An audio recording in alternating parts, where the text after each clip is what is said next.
parvenir parce que président de la république nekku ci premier ministre nekku ci gouvernement bi nekku fi militants yi nekkuñ ci amul benn autorité bu ci nekk loolu il faut que mu leer comme une considération préliminaire pour ñu koy fàttali fépp fu ñu jugee kenn mënta tam Pastef li may bañ a tudd il faut que cela soit très clair ci loolu nag suñu yegsee ci pouvoir pourquoi on met l'accent sur la jeunesse dañu nekk ci population boo xam ne 76% population bi ils ont moins de 35 ans 39% population bi 15 ans la ñu am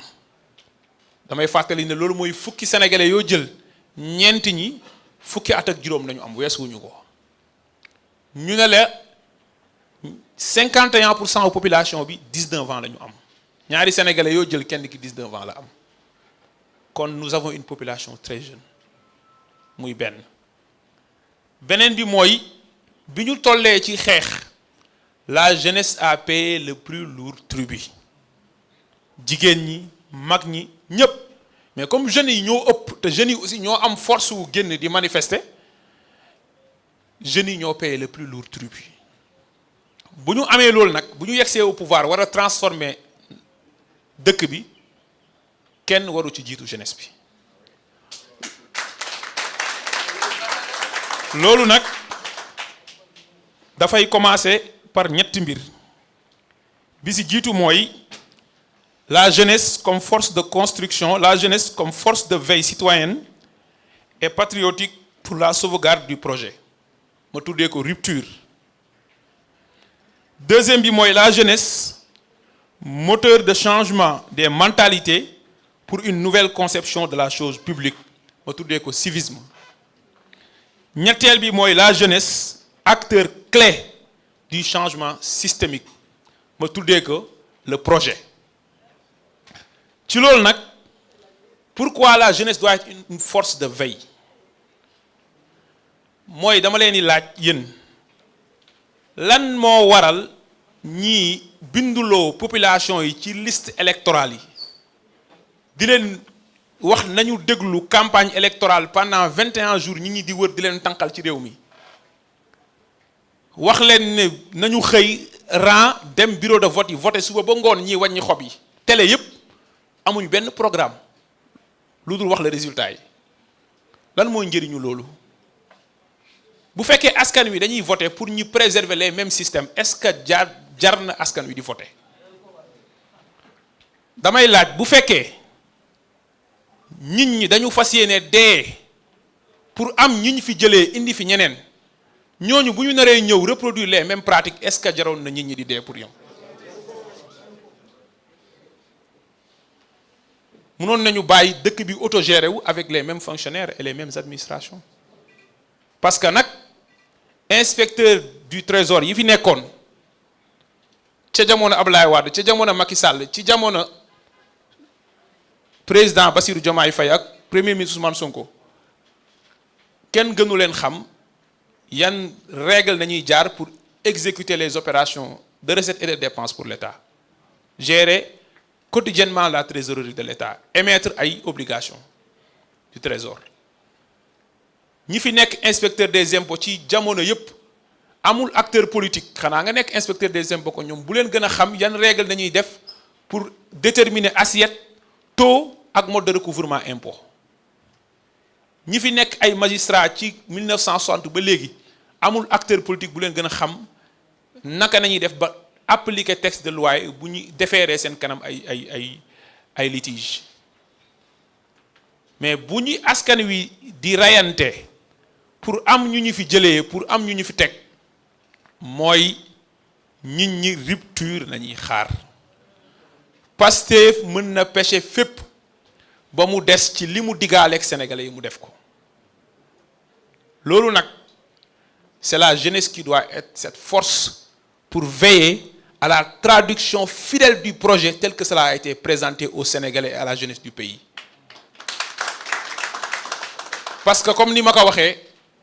ñoom ñoo payé le plus lourd tribut dañoo joxe seen ndaw dañoo sacrifier seen temps ñenn ñi sax dañoo sacrifier seen carrière wala seen jàng joxe seen bakkan joxe seen liberté joxe lépp pour ñun ñu falu waa Pastef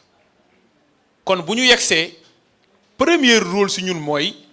li président Ousmane Sonko doon wax ne Pastef mooy opposition Pastef mooy fexe ba li ñu waxante woon ak sénégalais yi ñu fexe ba veiller à ce que ku nekk ne sa morom na nga wàcc na nga taxaw ci loolu. Ngagne Demba directeur u SOMISEN la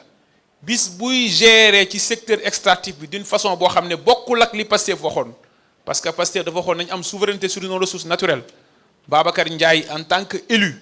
en tant que député war na taxaw joxañ dut baaraam ne Ngagne Demba yoon bi nga jël nii du yoonu projet bi te loolu amul kenn si ñun ko war a protéger moromam te lu dul ne dëgg la koy def donte nag am na loo xam ne ñun ñoo ko war a waxtaanee harmoniser balaa ñuy génn ci biti am loo xam ne waxu biir la am loo xam ne waxu biti la waaye li askan wi moom askan wee ko moom loolu lu am solo la pour ñu koy xam kon cette veille patriotique doit demeurer et elle doit être entière xam nga lu tax waxoon naa ko Kër Massar il y a quelques mois fii ak quelques mois bu ñu demee jàkkaarloowaat ak sénégalais yi ci élection locale wala fii ak ñaar ba ñetti année bu ñu demee jàkkaarloo ak sénégalais élection présidentielle ñun ñooy rendre compte ñun les acteurs politiques parce que ñun nañu fal ñun ñoo recevoir un mandat maanaam ñu dénk ñu nañu dañ leen a yónni te da ngeen ñëw rendre compte moo tax bu ñuy naan yawmal xiyaama politicien yawmal xiyaama mooy élection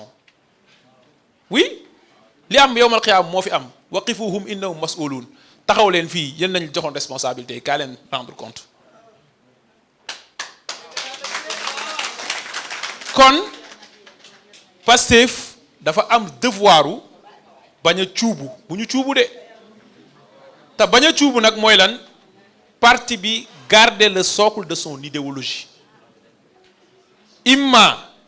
parti bi moo war a def li nga xam ne moo war a am mooy nekk au cœur de l'État pour wax ne fii nañ war a jëm parce que encore une fois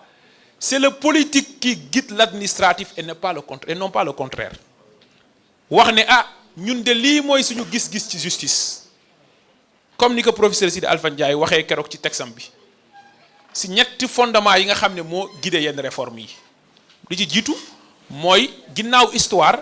ñaareel bi mooy Pastef lii la jaayoon sénégalais yi kon wax ne lii mooy suñu gis-gis ci justice reddition des comptes dafa war a am ñi dee waruñu dee ci Mali foro il faut que Mohamed Silla bi dëkk Grand Yoff wala Wedrago bi dëkk Pikine bu ëllëgee yaayam wala frère am du gis kenn def politique mu ne la booy politique boo deewee ci politique yaa perte wax jooju dafa war a jeex te ñun waa Pastef ñoo ko mun dakkal parce que ñun nañ dénk lenge yi moo tax la justice n'est pas négociable c'est pas négociable kon ñun ñoo mën a wax sur les politiques économiques fii nañ war a jëm parce que lii mooy suñu gis-gis loolu nag mooy wa imma noonu la war a demee wa imma lépp loo xamante ne bokkul ak li Pastef woote woon Pastef dina wax ne lii bokkul ak li ma woote woon parce que nag sénégalais yi dañ ñu wóolu dénk ñu te ñu war a nag inaugurer une nouvelle ère de faire de la politique mooy politique boo xam ne nekk ci pouvoir du la tere wax dëgg moo waral le premier ministre Ousmane Sonko ne man Ousmane Sonko poste premier ministre tënkuma c'est important loolu nag mooy lu bees lu ñu war a indiwaat ci politique kon bi jiitu ci lan nañ war a def pour transformer la force de cette jeunesse en force de construction nationale mooy li fi nekkoon baaxul dañoo war a tabax munoo tabax lu bees ak ay ouvrier yi tabaxoon lu màbboon te baaxul munoo def cuisine bu bees avec de la vieille marmite munoo jël ay recettes yu yàgg bëgg ko appliquer ba pare ne da nga bëgg ay résultats yu bees mënul nekk kon bu ñu nee dañu bëgg a tabax nation bi la force de cette jeunesse là doit être d'abord un levier ou un facteur buy tax ñu mën a nag ne lii nañ waxante woon wala lii ngeen waxante woon ak ñun ngeen fexe ba nekk ci loolu mooy li jiitu ñaareel bi mooy cette jeunesse dafa war a nekk un moteur de changement des mentalités pour une nouvelle conception de faire de la politique. fi ne damay taxaw ci lu am solo. On est combien de militants à Pastef? On est des dizaines de milliers au moins. ñun ñii ñëpp bi ñuy engagé wu ci politique